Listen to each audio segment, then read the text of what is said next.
Hello everyone and welcome back to Animation Pilgrimage, where we watch every single theatrically released animated film in chronological order. I'm Sean. I'm Tennille. And today we are taking a look at Dick Deadeye, or Duty Done, from Bill Melendez, England. Yep. I didn't know what to expect with this one. I was worried it was going to be another raunchy adult comedy. And it's an adult comedy, but it's not really that raunchy, especially compared to what we've been seeing. Yeah. There's like some amount of boob. Yeah, like there's some adult jokes in here, but it's more so like your typical British humor adult jokes. Mm-hmm. And that being said, this is a movie made in London from the UK. So yeah, it's got British humor galore. Yeah. Which made me happy. Mm-hmm. For a basic premise of what this film is, it is Not a plot summary. Not a plot summary.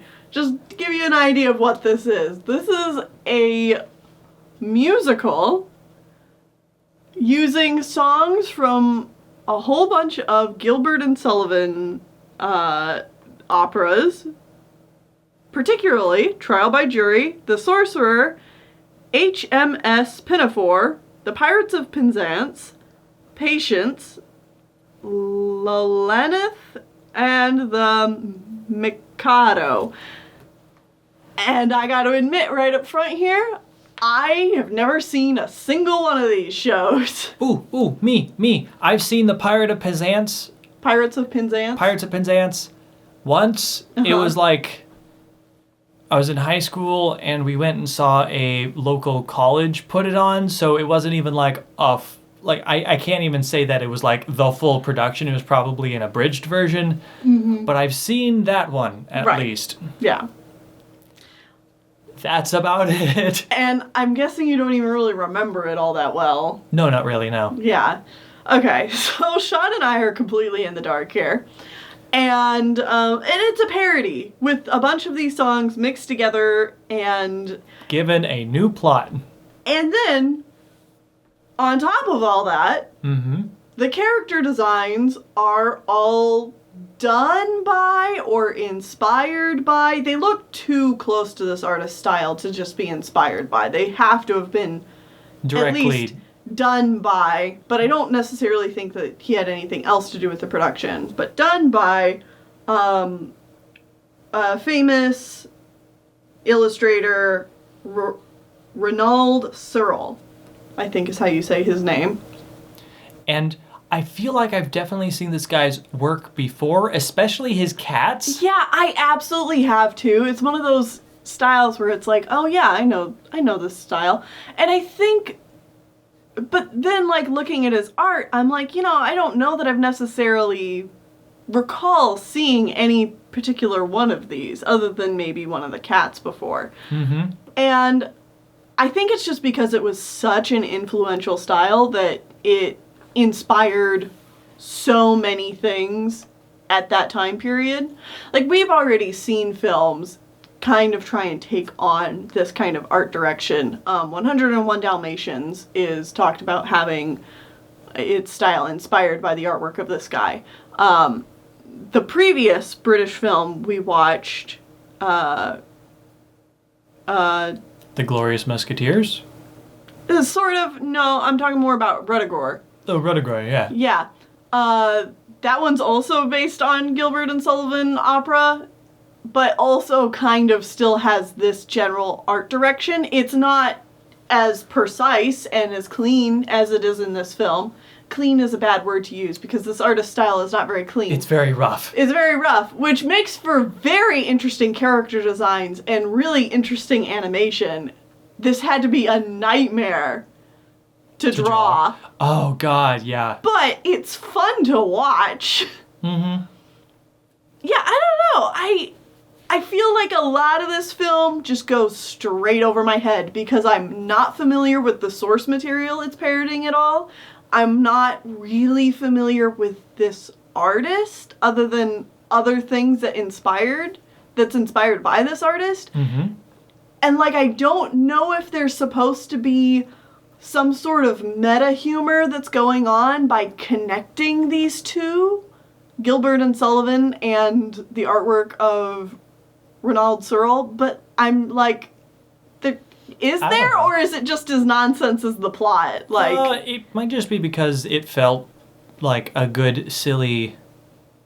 they might have just decided, these go well together. This is a silly art style to go with a bunch of really silly musicals. Right. Well, and this artist is known for doing, like, political cartoons. Mm-hmm. So it kind of makes sense to adapt that style, like, in this, I guess. I don't know. I just don't really get it. I feel like there's a piece of the puzzle I'm missing because I'm just not familiar with any of these properties. But anyway, do you have something you want to say? I've been taking over the conversation. Sure. This is a weird plot. I'm not going to go into all of the details because we'd be here all day. And I think doing a plot summary does this film an injustice, because if you're interested in seeing it, you should go see it, and if you're not, it's just a nonsense plot. Like, it's not trying to say anything, it's just a parody. So, if what we've said so far interests you, you should probably just go check this one out. If it doesn't, stick around, because we're going to talk about it a little bit more. I still want to talk about the plot for, yes, this go ahead, much. Go ahead. Dick Deadeye is commissioned by the Queen to recover the ultimate secret, which was stolen by a wizard who is in league with the pirates of Penzance. Mm-hmm. And also there's two Chinese twins running around that one is super good and one is super evil. Yeah. And then things happen and there's like a love interest that wants to fall in love with only a villain. Oh my god. And then we get a bunch of the plot points from all of these musicals, and so whenever a Pirates of Penzance plot point comes up, I recognize it. So you have a vague... So the one where the two children are swapped as children, and so the captain of the Pirates of Penzance and the military guy were flipped, is a plot point from the Pirates of Penzance. Spoilers for the Pirates of Penzance. Oh, snap. Sorry. So I can only assume that these others are as well. So it's just a weird, silly thing, and there's people just chasing each other all over the place, and in the end they find the ultimate secret, and the ultimate secret is love. Love is the ultimate source of power in the universe. And to go even deeper into the Kingdom Hearts thing, the two different Chinese guys turn out to be the same guy because they fuse in the end, giving me some heavy Vanitas Ventus vibes. Alright. I'm not going to go much more into Kingdom Hearts stuff, but it's just okay. Alright. To give... I don't know if the whole, love is the ultimate secret thing is just a 70s thing, or it's, again, some kind of parody on Gilbert and Sullivan operas. But, one of the writers, or directors, I don't know, someone in this film is also involved in the Beatles films that were made. Oh. So, okay. I don't know, that feels like vague connective tissue. Again, I feel so out of the loop with this film. I don't think it's a bad movie in the slightest. In fact, I think it's probably pretty funny. It kept me entertained even though I had no idea what it was talking about 90% of the time. Mm-hmm. But it's a very niche film. If you're not into musicals or operas, you're not going to like this. Probably at all. You're probably because be they are confused. Constantly singing. There were a couple of lines that I recognized as knowing that they are lines that are often said in things as a reference to something, and I'm guessing that they're lines that come from Gilbert and Sullivan, that are just kind of like said in this movie, and I'm like, oh, okay, that's a thing I recognize.